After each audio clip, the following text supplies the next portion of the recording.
IT বাড়ির পক্ষ থেকে আমি মোহাম্মদ আব্দুল কাদের অনলাইন থেকে একটি ফ্রি ব্লগ খোলার বাংলা ভিডিও টিউটোরিয়ালের আজকের পর্বে সবাইকে স্বাগত জানাচ্ছি। গত পর্বে আমরা দেখেছিলাম কিভাবে আমরা আমাদের ব্লগে একটি পোস্ট করতে পারি এবং রিড মোর বাটন কিভাবে দিতে পারি। তো আজকের পর্বে আমরা ব্লগের আরো কিছু খুব বেসিক মডিফিকেশন দেখব। যখন আমরা ব্লগারে লগ ইন করলাম, লগ ইন করে এই ধরনের একটা ড্যাশবোর্ড আমরা দেখতে পেলাম। সো এখান থেকে আজকে আমরা আমাদের ব্লগের টেমপ্লেট বা ডিজাইনটা চেঞ্জ করব। যেমন এখন একটা ডিজাইন আছে, আমরা অন্য কোনো ডিজাইন আমাদের ব্লগে আনবো। তো সেইটা আনার জন্য দেখুন, ব্লগে লগ ইন করার পর আপনারা যখন ব্লগারে লগ ইন করবেন তখন এইরকম দেখতে পাবেন। এরকম দেখতে পাওয়ার পর এখান থেকে যদি ওভারভিউতে ক্লিক করেন তাহলে এরকম একটি ড্যাশবোর্ড আপনাদের সামনে আসবে। সো এখান থেকে আপনারা বাম পাশে এই টেমপ্লেট নামক যে অপশনটি দেখতে পাচ্ছেন, টেমপ্লেটে ক্লিক করবেন। টেমপ্লেটে ক্লিক করলে প্রথমে আসবে কাস্টমাইজ বা এডিট এইচটিএমএল এর অপশন। কেউ যদি আপনার ওয়েবসাইটটিকে, যারা এইচটিএমএল বা ওয়েব ডিজাইন জানেন, তারা চাইলে এখান থেকে কাস্টমাইজ করতে পারবেন। তবে আমরা যারা একেবারেই নতুন, তারা এখানে কিছু রেডিমেড থিম ব্লগারের জন্য অলরেডি আমরা দেখতে পাচ্ছি দিয়ে দেয়া আছে। যেমন এইখানে বেশ কিছু থিম দেয়া আছে, সিম্পল থিম। তারপর এইখানে দেয়া আছে ডাইনামিক ভিউ, কিছু থিম দেয়া আছে। তারপর এইখানে আছে পিকচার উইন্ডো। তারপর এখানে অসাম কিছু থিম দেয়া আছে। তারপর এখানে ওয়াটারমার্ক। তারপর এখানে এথেরনাল। এই ধরনের বিভিন্ন থিম এখানে আমরা দেখতে পাচ্ছি। তো এখান থেকে আমরা আমাদের জন্য যে কোনো থিম চুজ করতে পারি। যেমন এখানে অসাম ইনকানের অসাম এখানের একটি দেখি, এই থিমটি আমরা দেখি এই থিমটির কি অবস্থা। এখানে ক্লিক করি, ক্লিক করলে বড় হয়ে আসবে।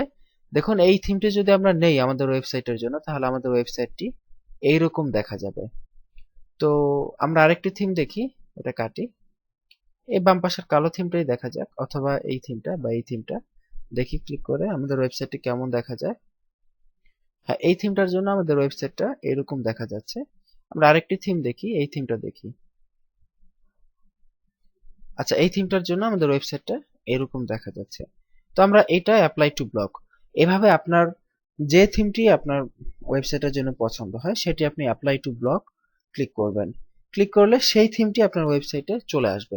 এখন যদি আমরা এখানে ভিউ ব্লগে ক্লিক করে আমাদের ওয়েবসাইটটা দেখি যে ওয়েবসাইটটা কেমন হয়েছে এখন, তো দেখা যাচ্ছে ওয়েবসাইটটা আগের থেকে দেখতে কিছুটা সুন্দর হয়েছে। এবং এইখানে যদি আমরা ক্লিক করি, আমাদের পোস্টটা, আমরা যে পোস্টটা করেছিলাম সেই পোস্টটা এখানে দেখতে পাবো। ঠিক আছে? তো এইভাবে আসলে আমরা আমাদের ওয়েবসাইটের কোনো থিম যদি আমরা মডিফাই করতে চাই বা চেঞ্জ করতে চাই, এইভাবে চেঞ্জ করতে পারবো। ওকে, আর আরেকটি জিনিস ইম্পর্টেন্ট যেটা, সেটা হচ্ছে লেআউট। আমাদের ব্লগের যে লেআউট আছে, লেআউটে ক্লিক করে আমরা লেআউট চেঞ্জ করতে পারবো। লেআউটটা কি জিনিস? যেমন ধরুন, এখানে ডান পাশে এটাকে বলা হয় একটি ব্লগের সাইড বার। এই সাইড বারের মধ্যে দেখুন অ্যাবাউট মি একটা সেকশন আছে, তারপর ব্লগ আর্কাইভ নামে একটি সেকশন আছে। এখানে যদি আমরা অন্য কোনো সেকশন আনতে চাই, বা দেখা গেছে আমি ব্লগ আর্কাইভটাকে উপরে নিব এবং অ্যাবাউট মিটাকে নিচে নিব, তো এই ধরনের যে অ্যারেঞ্জমেন্ট গুলো আছে সেগুলো করার জন্য আমরা এখান থেকে বাম পাশ থেকে লেআউট অপশনটি ব্যবহার করতে পারি। লেআউটে যেমন দেখুন, এখানে ডান পাশে অ্যাবাউট মি, তারপর ব্লগ আর্কাইভ আছে।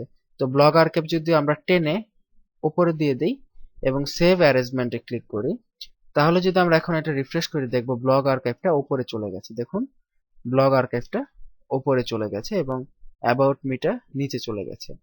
এইভাবে আমরা যদি কেউ গুগল অ্যাডসেন্স এর কোড ব্লগে দিতে চাই, সেই ক্ষেত্রে এখান থেকে দিতে পারি। কিভাবে দিব? অনেকে গুগল অ্যাডসেন্স সম্পর্কে জানেন। তো সেই কোড যদি দিতে চাই, তাহলে এখানে দেখুন add a gadget, add a গ্যাজেটে ক্লিক করব। তারপর এখান থেকে আপনার HTML এন্ড জাভাস্ক্রিপ্ট এখানে ক্লিক করব। ক্লিক করার পর এই কন্টেন্ট সেকশনে আমরা গুগল অ্যাডসেন্স এর কোডটা দিয়ে জাস্ট সেভ করে দেব। সেভ করে দিলেই আমাদের অ্যাডসেন্স এর কোডটা এখানে চলে আসবে। সো এটা খুবই ইজি, মোটেও কঠিন নয়। আর এই ব্লগের এসইও কিভাবে করবেন, আমরা ততক্ষণ ব্লগ স্পট তৈরি করা শিখলাম যারা নতুন। তো আপনারা যদি এর পাশাপাশি ব্লগ স্পটের এসইও কিভাবে করবেন বা এর আরো অনেক কিছু সম্পর্কে জানতে চান, তাহলে আমাদের আইটি বাড়ির search engine optimization Bangla video tutorial রয়েছে। www.itbari.com। এই ঠিকানায় গেলে আপনারা এই বাংলা ভিডিও টিউটোরিয়ালটি পাবেন। আমাদের এসইও বাংলা টিউটোরিয়ালটি দেখতে পারেন। তো এসইও বাংলা টিউটোরিয়ালটি দেখলে এই ব্লগে কিভাবে এসইও করতে হয় সেই বিষয়টি আপনারা ক্লিয়ারলি জানতে পারবেন। তো ব্লগ স্পটের খুব বেসিক টিউটোরিয়ালটি এখানেই শেষ করতেছি। খুব বেশি কিছু দেখালাম না, জাস্ট যারা একেবারে নতুন, যারা ব্লগ একেবারেই করতে পারেন না, তারা যাতে মোটামুটি একটি ব্লগ করতে পারেন এই জন্য 3টি ভিডিওতে আমরা ব্লগ স্পটের টিউটোরিয়ালটি শেষ করে দিলাম। আশা করি নতুনরা কিছুটা হলেও উপকৃত হবেন এবং ব্লগ খুলতে পারবেন। তো ভালো থাকবেন সবাই, এই বলে আজকের টিউটোরিয়াল এখানেই শেষ করে বিদায় নিচ্ছি। আল্লাহ হাফিজ। আর যদি সময় থাকে অবশ্যই টিউটোরিয়ালটি আপনার বন্ধুর সাথে শেয়ার করুন এবং সময় হলে আমাদের ওয়েবসাইট www.itbari.com থেকে ঘুরে আসুন। ভালো থাকুন, সুস্থ থাকুন, এখানে বিদায় নিলাম। আল্লাহ হাফিজ।